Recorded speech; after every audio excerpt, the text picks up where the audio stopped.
Hi అండి. ఈరోజు మనం ఈ వీడియోలో లైనింగ్ కట్ చేసుకున్న తర్వాత మెయిన్ క్లాత్ మీద ఏ విధంగా వేసుకొని కట్ చేసుకోవాలనేది చూద్దాము.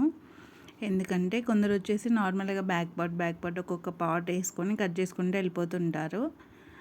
ఎక్కువ క్లాత్ ఉన్నప్పుడు అయితే అలా కట్ చేసుకోవడం వల్ల ఓకే, కానీ మనకి సిల్కీ శారీస్లో వచ్చేసి బ్లౌజెస్ చిన్నగా వస్తాయి కదా, కాబట్టి అలా కట్ చేసుకుంటే మనకి తక్కువ అవుతుంది. కాబట్టి చూపిస్తున్నాను ఈరోజు. ఫస్ట్ వచ్చేసి మెయిన్ క్లాత్ని ఈ విధంగా నీట్గా ఈక్వల్గా ఉండే విధంగా ఫోల్డ్ చేసుకొని పెట్టుకోవాలి మెయిన్ క్లాత్ని.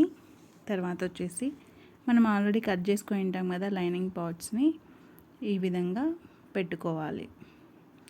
ఫస్ట్ వచ్చేసి బ్యాక్ పార్ట్, తర్వాత ఫ్రంట్ పార్ట్. ఈ విధంగా మనం క్రాస్ కట్ కాబట్టి మెయిన్ క్లాత్ కూడా క్రాస్గానే కట్ చేసుకోవాలి.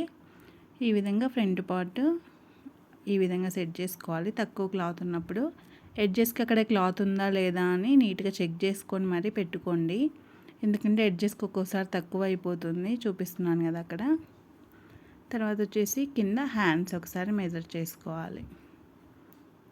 హ్యాండ్స్ పెట్టుకున్న తర్వాత ప్లేస్ ఉంటే షేప్ పట్టీస్. ఒక్కోసారి మనకు కొన్ని బ్లౌజెస్కి షేప్ పట్టీలు కూడా రావు. అందుకు ఫస్ట్ హ్యాండ్స్ ఫ్రంట్ బ్యాక్ ఈ విధంగా పెట్టుకొని ఈ విధంగా కటింగ్ అయితే చేసుకోవాలండి. సిల్కీది కదా కాబట్టి ఈ విధంగా కొంచెం చేయి పెట్టుకొని క్లాత్ అనేది కదలకుండా మనం లైనింగ్ కన్నా ఒక 1/2 ఇంచ్ 1 ఇంచ్ ఎక్స్ట్రా తీసుకొని కటింగ్ అయితే చేసుకోవాలి. మెయిన్ క్లాత్ని సిల్కీది కదా కదులుతూ ఉంటుంది కాబట్టి కదలకుండా ఈ విధంగా చేయి అయితే పెట్టుకోండి. అప్పుడు మనకి ఎక్కడ తక్కువ లేకుండా నీట్గా వస్తుంది. ఇంతేనండి. ఈ విధంగా కట్ చేసుకుంటే అయితే మనకి మెయిన్ క్లాత్ తక్కువ ఉన్నా కూడా మనం అడ్జస్ట్ చేసుకొని కటింగ్ అయితే చేసుకోవచ్చు. ఇప్పుడు షేప్ పట్టీలు ఎక్కడ పెట్టామో అక్కడే కింద వచ్చేసి హ్యాండ్స్కి సైడ్స్కి చాలా తక్కువ ఉంది కదా, అప్పుడు మనం ఏం చేయాలంటే మనం కట్ చేసుకున్న లైనింగ్ని ఈ విధంగా ఈక్వల్గా వేసుకోవాలంటే అటు సైడ్ క్లాత్ ఎక్స్ట్రా ఎంత పోయిందో ఇటు సైడ్ కూడా అంతే ఉండాలి. చూసారు కదా, లైనింగ్ కొంచెం ఎక్స్ట్రా ఉంది.